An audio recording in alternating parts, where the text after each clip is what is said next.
In this part of Sri Lanka's lost treasures, I am going to tell you about another valuable factory that was operated in Sri Lanka. Before beginning, give us a like and subscribe us to see more interesting videos without missing them.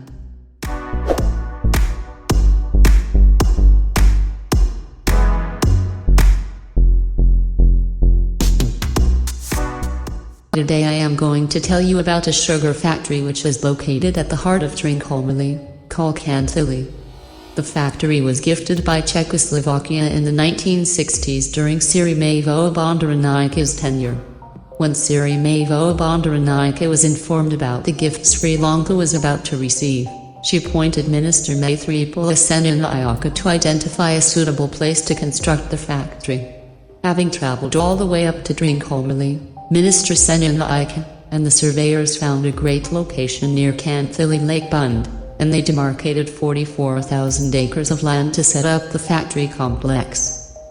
Apart from the factory, the land was utilized to build a housing scheme, a shopping complex, a club, football and volleyball courts, a dispensary, a bakery, and various other facilities to be enjoyed by its employees.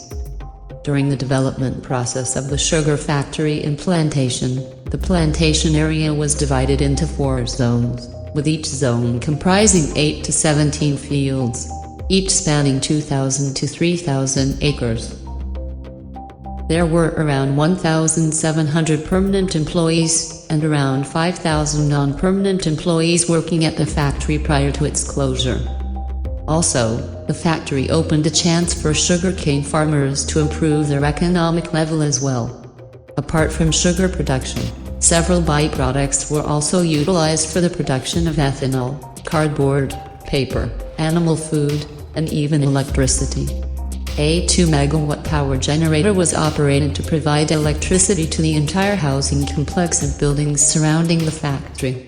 When the sugar factory was closed, it had an annual production capacity of 16,320 tons of sugar, 9,000 tons of molasses, and 3.9 million liters of rectified spirits. According to the sources, between 1980 to 1986, the factory earned profits of 70 million rupees. In the production process, harvested sugar canes from different plantation zones were initially weighed and sent to the factory premises via conveyor belt. The sugar cane is then processed into a juice and crystallized using a complex but efficient process. The crystals are then weighed into different quantities and put into sacks prior to being transferred to the storage facility. According to the published data by the Sugarcane Research Institute, currently, Sri Lanka imports nearly 550,000 metric tons of sugar annually, and it is nearly 90% of the total supply.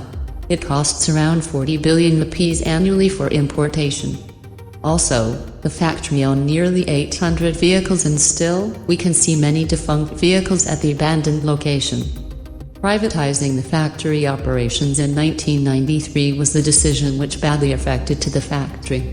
Following the privatization process, workers' salaries and remittances like gratuity, EPF, and ETF were reportedly not paid on time.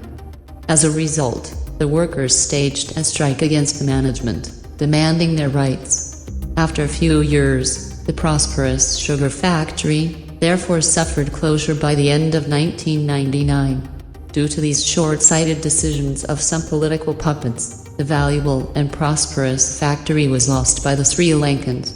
If that factory operated continuously, it would provide great relief to the economic crisis that Sri Lanka facing today. However, some local news sources reported that some officials are discussing to reopen the operations of this valuable factory.